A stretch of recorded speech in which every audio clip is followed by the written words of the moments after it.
Bismillahirrahmanirrahim. Me emrin e Zotit, gjithëmëshirshëm, mëshirëplotit, me emrin e Zotit gjithësisë, qofshim fal krijuesit tonë dashur, atij i cili e falenderojmë shumë na bëri për muslimanëve dhe muslimaneve, na bëri për besimtarëve dhe besimtareve.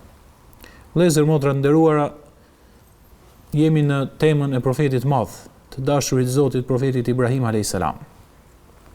Në temën që kaloi ne folëm për çastet kur profeti Ibrahim dialogoi me popullin e tij, bëri thyrjen e idhujve dhe pastaj ato menduan ta dënojnë dhe ta bëjnë një shembull të padiskutueshëm, një shembull në cilin nuk do të guxonte njëri mbas tij të folte për zotërat e tyre apo më keq akoma t'i dëmtonte. Dhe ne thamë që ato i përgatitën një zjarr të madh profetit Ibrahim dhe i madhi Zot Xhelle Shanu Xhelle Xhelalu kishte përgatitur planin e tij hyjnor. Mos haro vëlla dhe motër të begatoftë i madhi Zot që njerëzit kanë plane, po në fund fare ndodh ai që ka planifikuar dhe ai që dëshiron sunduesi i madh i gjithësisë. Dhe ne thamë që ato e hodhën zjarr dhe sunduesi i gjithësisë na shpjegon Kur'an dhe thot ja naru kuni bardan wa salaman ala Ibrahim wa aradu bihi kaydan faj'alnahum al-aqsarin. Dhe ne i tham zjarrit bëu i ftohtë dhe i paqshëm për Ibrahimin, ato deshën ta intrigojnë dhe t'i bëjnë dëm dhe ne i bëm ato më të poshtruarit. Dhe Ibrahimi alayhis salam shpëtoi nga kjo sprovë e madhe. Dhe ne thamë që në fillim thiri babain e tij dhe e gjeti kundërshtar, pastaj thiri popullin dhe i pjesë e madhe e tyre nuk e dëgjuan, pastaj shkoi dhe e thiri vetë mbreti asaj kohe Nemrudi. Nemrudi dëshiroi që ta sfidoi profetin Ibrahim, ta sfidoi në një debat logjik, ta sfidoi me pushtetin që kishte, me pasurinë që kishte dhe duke i ngjajt vetja këtij mbretit asaj kohe, këtij diktatorit asaj kohe, i ngjante vetja Zot. Se nga që njerëzit i kishte poshtruar dhe njerëzit i kishin nështruar që të gjithë, dhe mendote se ishte në nivelet e atij që mund të kishte arritur deri aty që njerëzit ta njihnin si Zot. Dhe kur e takon Ibrahimin, paqja dhe bekimet e Zotit gjithësisë qofshin mbi këtë profet madh, i cili ju paraqit Zotit me zemër të shëndosh dhe të pastër, siç e përshkruan Kurani, u bën nga dashurit e Zotit. Zoti thon Kur'an o Ibrahim alladhi wafa, dhe profeti Ibrahim i cili gjithmonë i kryente premtimet ndaj Zotit madhërisëm, ai i cili kur profeti u thoi në Miraxhit ishte në qiellin e 7. Pra profeti i madh Ibrahim që përmendet shumë herë në Kur'an. Çdo musliman dhe muslimane duhet ta ketë një nder të madh ta njohë historinë e tij, dhe duhet ta ketë një nder të madh që të jetë nga pasuesit e tij, dhe duhet ta ketë një nder të madh të jetë në xhenet me të. Dhe Nemrudi i tha kush është Zoti jot o Ibrahim? Pra ky Zot që ti ke filluar të na bësh një lloj ngatrese këtu në popullin ton, kush është ky? Dhe profeti Ibrahim i jep një argument thjesht, tha ai që i jep jetë dhe ai që i jep vdekje. Pra kuptimi i asaj që desh të shpjegoj profeti Ibrahim ishte që Zoti është ai që ka dhënë jetën, që ne jemi ekzistent. Zoti është ai që sjell vdekjen dhe ne kalojmë botën tjetër. I dha një argument sa të logjikshëm, aq të thjesht, aq të kuptueshëm, po në të njëjtën kohë vëlla dhe motër, të begatoft i madh i Zot, aq edhe esencial. Se nëse i madh i Zot nuk do të kishte dëshiruar që ne të vim njëherë në kësaj bote, do të ishim fare. Gjithsesi secili prej nesh ka një ditëlindje në kohën që ka ardhur në këtë botë. Ku ka qenë përpara saj? S'ka ekzistuar. I madhi Zot dëshiroi me urdhrin e vet hyjnor që gjithë secili prej nesh që sot jemi në këtë botë, ka qenë dëshira e fuqiplotit që ne të jemi edhe të jetojmë. Dhe profeti Ibrahim i dha këtë argument të thjeshtë, esencial, kuptimor, logjikshëm për gjithkënd. Tha ai i cili jep jetë, edhe ai i cili jep vdekjen. Pra Zoti i cili ka në dorë të japi jetën dhe ai i cili ka në dorë sjellë vdekjen kur dëshiron ai, pra ka gjithë jetën tonë në dorë. Se fillimi është jeta dhe fundi është vdekja. Nemrudi ishte një diktator dhe një zullumqar i nivelit shumë të lartë dhe nuk mund të pranonte argumente. Sepse me të gjithë njerëzit ai sillen në mënyrë ndryshme, disa i blente me lek, disa me dhunën e pushtetit dhe nuk e përcolli dot, nuk e pranoi dot një person që po i fliste me argumente të qeta, të kuptueshme dhe po i fliste për ti kënd që ishte më i fuqishëm se sa ai, për krijuesin e madh të qiejve dhe të tokës, për Zotin i cili jep jetë dhe jep vdekje. Dhe ky i tha o Ibrahim, Zoti jot s'bën nga ndonjë gjë të jashtëzakonshme. Qofse ai jep jetë, jep edhe vdekje, edhe unë bëj këtë gjë. Profeti Ibrahim, siç përshkruan në surën Bakara, i tha po ti si e bën këtë? Dhe ai nga që kishte pushtetin në dorë, e mori një person dhe e vrau atë. Tha o Ibrahim, shiko mirë, këtij i dhash vdekjen. E thiri një tjetër, e kishte në dorë ta vriste dhe e la të jetojë. Tha këtij i dhash jetë. Gjëja e parë që e përcjellin komentuesit e Kuranit, po edhe logjika vetë është e kuptueshme është që profeti Ibrahim nuk e kishte fjalën vret një person apo e lën gjallë një person. Kjo ishte kuptimi më i dobët i mundshëm që mund të kuptojë atë mesazh vizionar që donte tipte profeti Ibrahim. Ideja asaj që deshte për të sjellë profeti i madh Ibrahimi alayhis salam ishte ai që jep jetë në mënyrë të mrekullueshme që njeriu nga mos ekzistenca vjen në ekzistencë. Çdo njeri sikur të ketë vetëm pak logjik, vetëm pak kulturë, dhe të mendoj se si njeriu krijohet në barkun e nënës tij për 9 muaj rresht në mënyrë të mrekullueshme, etapë mas etape, fazë mas faze. Nga një pikë uji mbas 9 muajsh Zoti i gjithësisë nxjerr një njerëz të plot në këtë botë dhe kur del në jetën e kësaj bote çdo gjë thotë ja krijuam atij si djep, e bëm tokën si djep për njeriu. Pra djepi është ai që e mban fëmijën e vogël që të jetë sa më i sigurt. Toka e gjithë është si një djep për njeriu të jetojë i sigurt në tokë. Dhe kjo ishte kuptimi e atij që jep jetë, dhe kuptimi i asaj që sjell vdekje nuk ishte thjesht që e vret një person apo jo. Ideja është sa do i fuqishëm ti jesh, sa do i pasur ti jesh, sa do të mbahesh se kush je në fund do t'i dorëzohesh vdekjes e do të ikësh në botën tjetër. Vdekja nuk kupton ka aspektin njerëzor që është një që nuk vdes kurrë, ai është Zoti i madh i gjithësisë. Kur diktatori Nemrut i dha këtë argument, Ibrahim alayhis salam u çudit për nivelin e vogël të logjikës dhe të kuptimit, sepse siç e kemi përmendur herë tjetër vëllezër motra të nderuara, ajo që na mungon sot si musliman është dituria. Ajo që na mungon sot si musliman dhe muslimane është mençuria. Ajo që na mungon sot si musliman dhe muslimane është vizioni, është kuptimi, është plani që duhet të ketë njeriu për këtë jetë edhe për botën tjetër. Wadhkur ibadana Ibrahima wa Ishaqa wa Yaquba lil aidi wal absar inna akhlasnahum bi khalisati dhikra dar. Si përshkruan Zoti i gjithësisë profetët e tij përkujton këtë Kur'an thot Ibrahimin, Ishaqun dhe Jakubin. Ato ishin njerëzit e vizionit madh, dhe ato ishin njerëzit e fesë madhe. Ne i pajisëm ato me një virtyt të posaçëm, të veçantë. Kush ishte cilësia e veçantë që ato e kishin për kujtimi për botën tjetër. Domethënë, kur i përshkruan sunduesi i madh i gjithësisë, profetët i përshkruan si vizionar shumë të mëdhenj, kishin plan të qartë për jetën e kësaj bote, plan të qartë për të fituar botën tjetër, për të shkuar në xhenet. Pra vizioni i tyre nuk ishte vetëm i kësaj bote, ishte edhe i botës tjetër. Ishte deri plani i tyre i veprave të mira, i përkushtimit ke i madh i Zot, lidhja me sunduesin e gjithësisë, për të bërë dashurit e tij, miqtë e tij nëpërmjet rrugës drejtë, të pastër, të lirë, të kristal, të moralshme që ka feja islame. Kjo është një mençuri që ato e kishin dhe sot vjen keq vëlla dhe motër të begatoftë i madh i Zot kur shikon që muslimanë dhe muslimanet nuk janë të mençur. Ose Zoti ja ka dhënë logjikën çdo kujt, nuk e përdorin atë për mençuri, apo nuk janë ndihshëm, apo nuk janë në nivelin që kërkohet. Pra para këtë dimension profeti Ibrahim u çudit shumë. Domethënë ç'është ky njeri që në fakt fundit ka pushtet, duhet të ketë një kulturë të caktuar.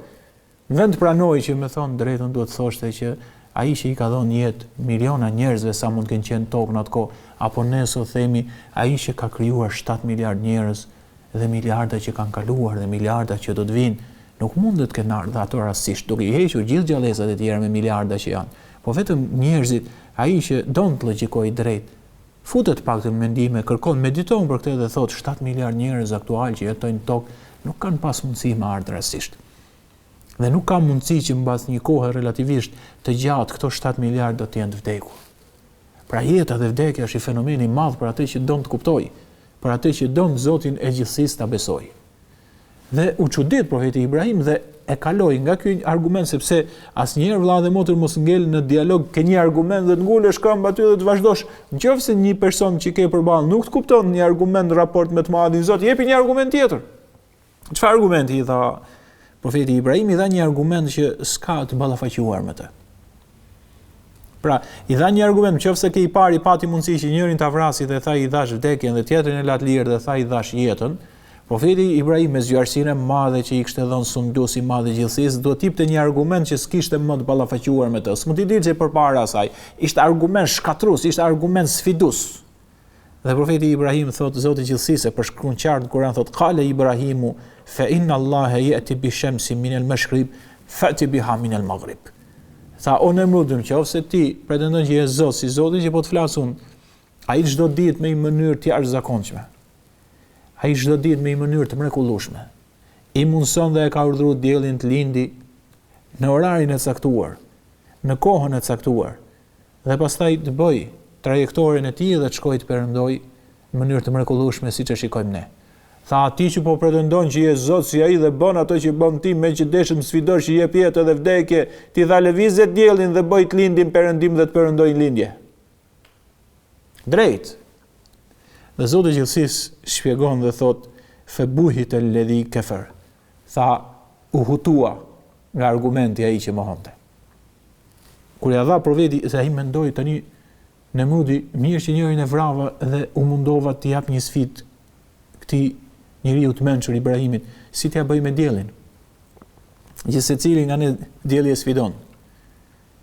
Nëse dielli është mesin e ditës dhe nuk ka re dhe ti don ta shikosh, s'ke mundësi ta shikosh një kohë gjatë. Të verbohen syt. Po imagjino sa qesharak jem nëse mendon që unë do ta lëviz diellin, do të bëj që të lindin perëndim dhe të perëndojnë lindje siç në fakt zakonshme e përditshme që njerëzit s'duan të besojnë madhin Zot, lind çdo ditë në mënyrë të mrekullueshme dhe perëndon në mënyrë të mrekullueshme. Një nga ngjarjet më të bukura është kur e shikon që lind dielli dhe perëndon dhe njerëzit e neglizhojnë.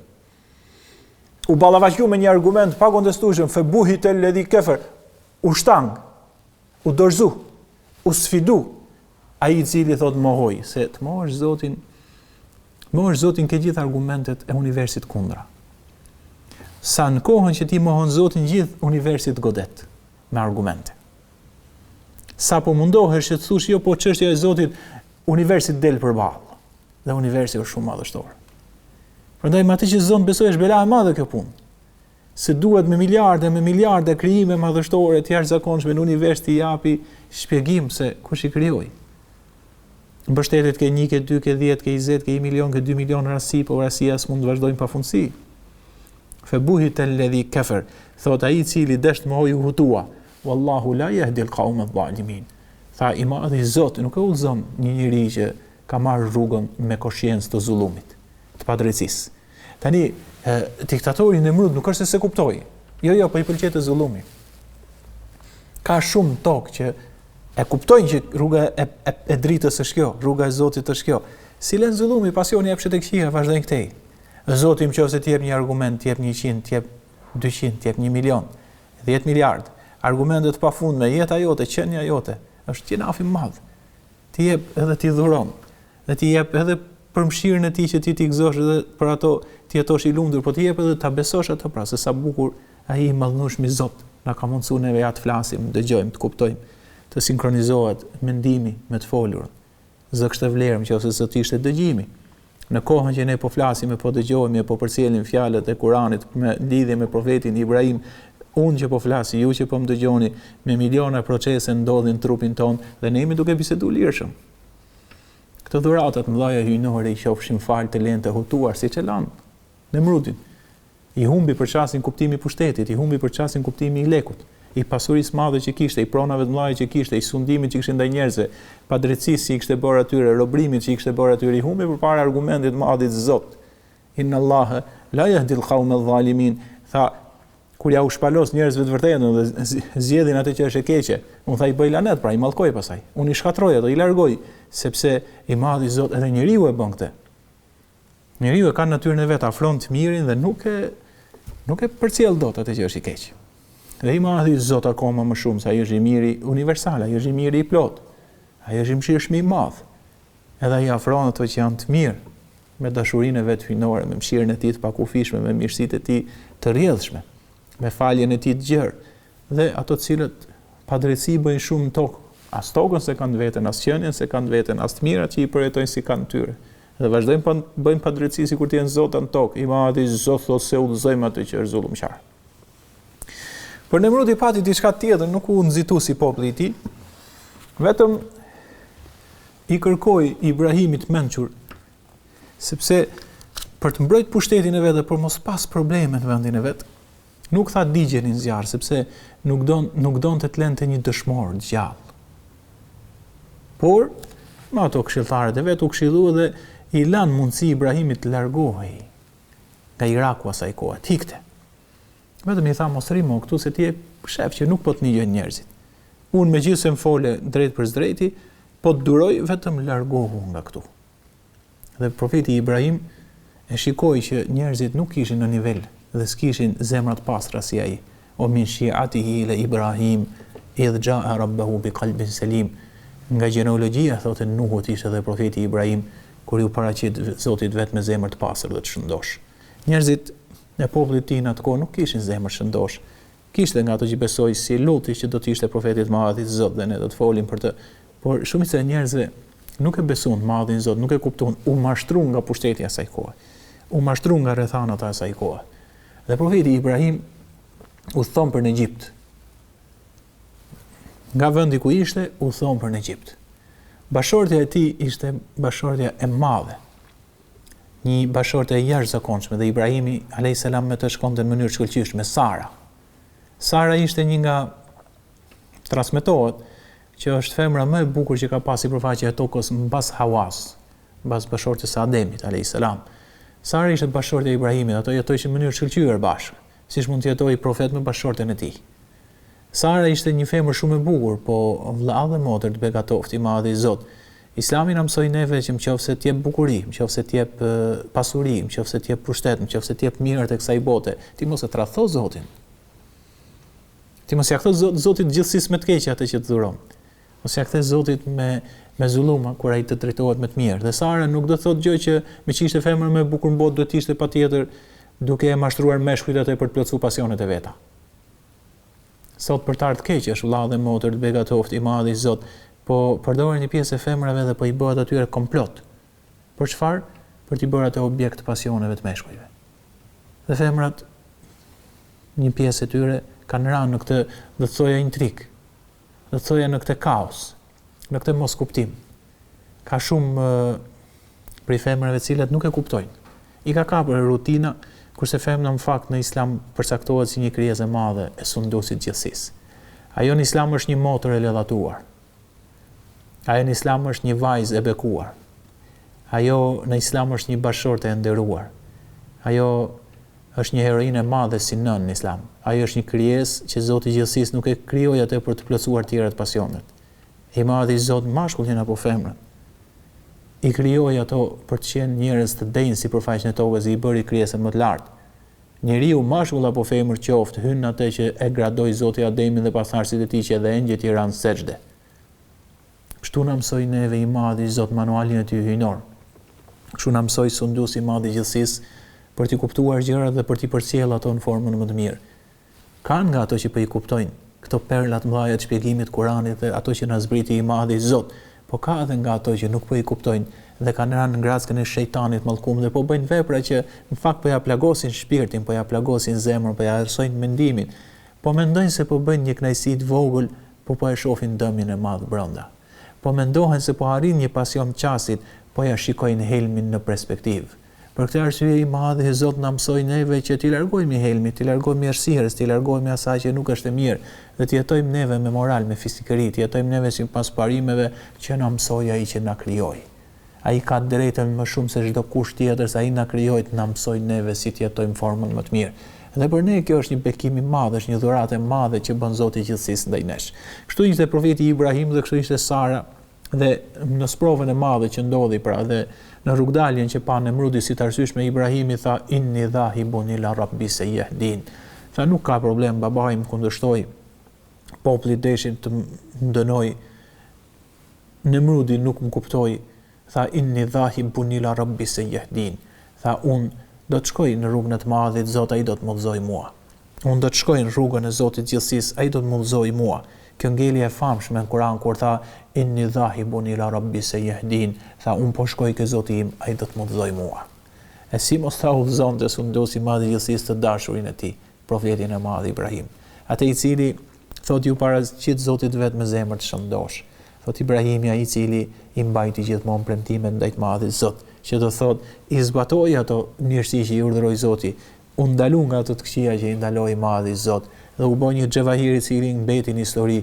Ne po flasim sot për profetin Ibrahimi përmendur në Kur'an mbas mijëra vjetësh. Ka njerëz që janë akoma gjallë, nuk i përmend askush. Mbas i vdesin as fëmia si përmend.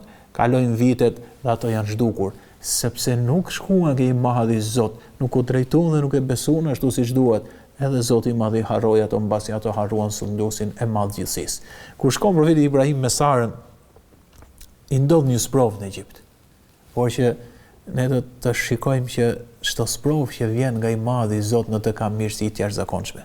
Shkuan dhe atje ishte një drejtues i Egjiptit në atë kohë, i cili siç ndodhe rëndom me disa nga drejtuesit që kanë pushtet, nga mëngjesi deri në darkët mendoj vetëm për lekët dhe për femrat.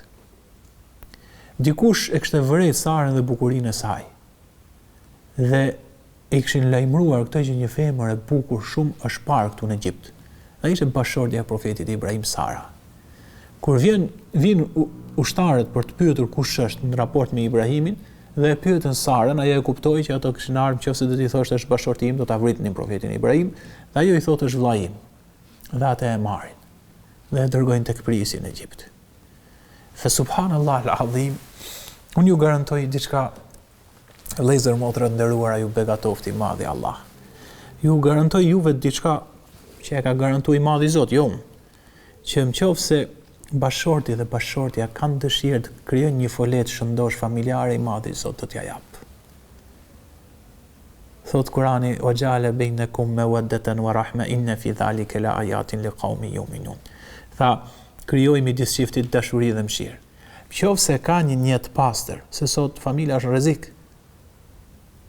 Bashkëshorti shikon qindra mijëra femra të zhveshura jashtë dhe ka mundësi që të ndikohet. Ka shumë që e provokojnë një mashkull sot, dhe nëse ai do të anojë nga ajo, do të prishi familjen. E njëjta gjë ndodh edhe tek bashkëshortja. Po nëse ka një niyet pastër, siç ishte niyeti i pastër i profetit Ibrahim dhe Sarës për të ndërtuar familje të shëndosh, jo angjëllore, jo e përsosur dhe e plotë në çdo aspekt, po e rëndësishme është që të jenë midis njëri tjetrit me niyetin e pastër për të qëndruar besnik. Kjo nuk është e thjeshtë. Kjo në fakt është për burra. Kjo nuk është e thjeshtë, por kjo është për gra muslimane.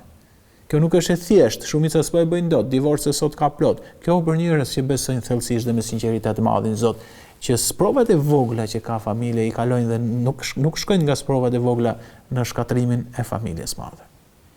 Dhe imagjinoni në pozicion ishte tani që profeti Ibrahim vin ushtarë dhe ja marrin Sarën për ta dërguar tek mbreti i cili i kishte dëshirë femrat. Një sprovë e jashtëzakonshme.